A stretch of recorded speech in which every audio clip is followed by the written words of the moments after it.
Hi guys, just playing around in that new Painting VR. It's gone through a few updates, an absolutely fantastic painting program. It's probably one of the leading ones out there, and it's constantly going through some updates. I'm going to play around with it and see what I can come up with. So I'm bashing in there a bit of ultramarine blue, a bit of Payne's grey, and I'm using that large brush there because it can give me the kind of textures and the feeling I want for this painting.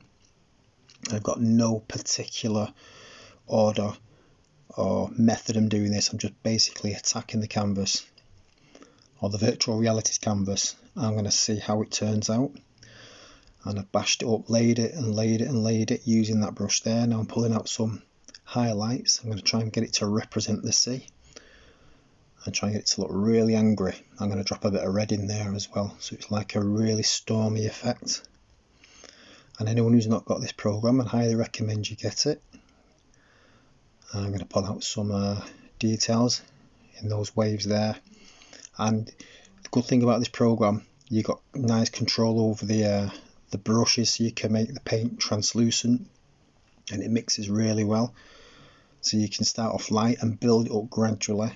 I mean, there's a lot of detail that the camera doesn't pick up there, but there's a lot of kind of reds in there that you're not seeing, and you can, as watercolorists know, you can paint over them. It's like it gives a translucent effect, which doesn't really show up in this little video.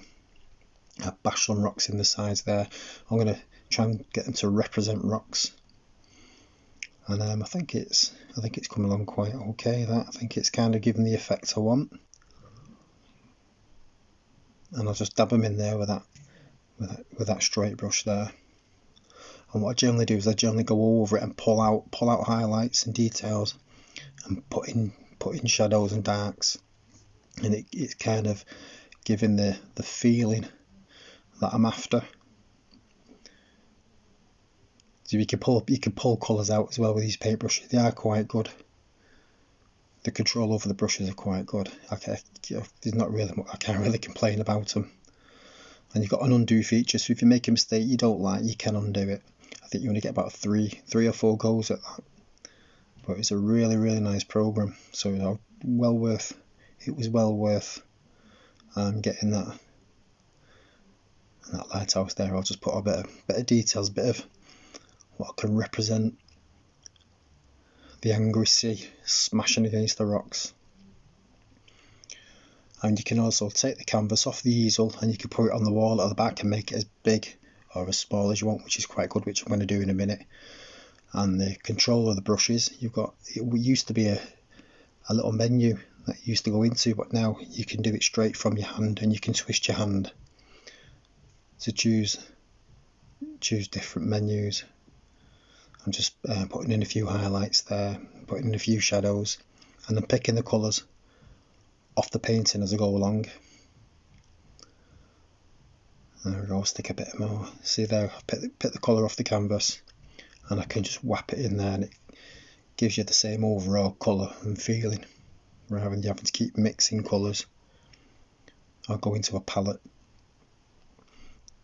You can use your canvas as the palette there. Put it on the wall so you can position it anywhere you want, and you can make it really big. I'll just sign that. I'll sign it. There we go, just across those rocks there. So you can see the kind of water effect over the rocks there. So I've kept it soft. You can have the paint hard or soft. So towards those rocks there, I've kept it soft, so it gives the illusion of water flowing in and going over the rocks and flowing back down. Oh, I think it does anyway. Yeah, we'll go in and have a look at that. You can also change the lighting effect as well in there. So as you can see there, it's a really angry representation of the sea. It's all done digitally in this virtual reality painting program, and I highly recommend it. And thanks for watching. I'll try and get some more of this content. And bye for now.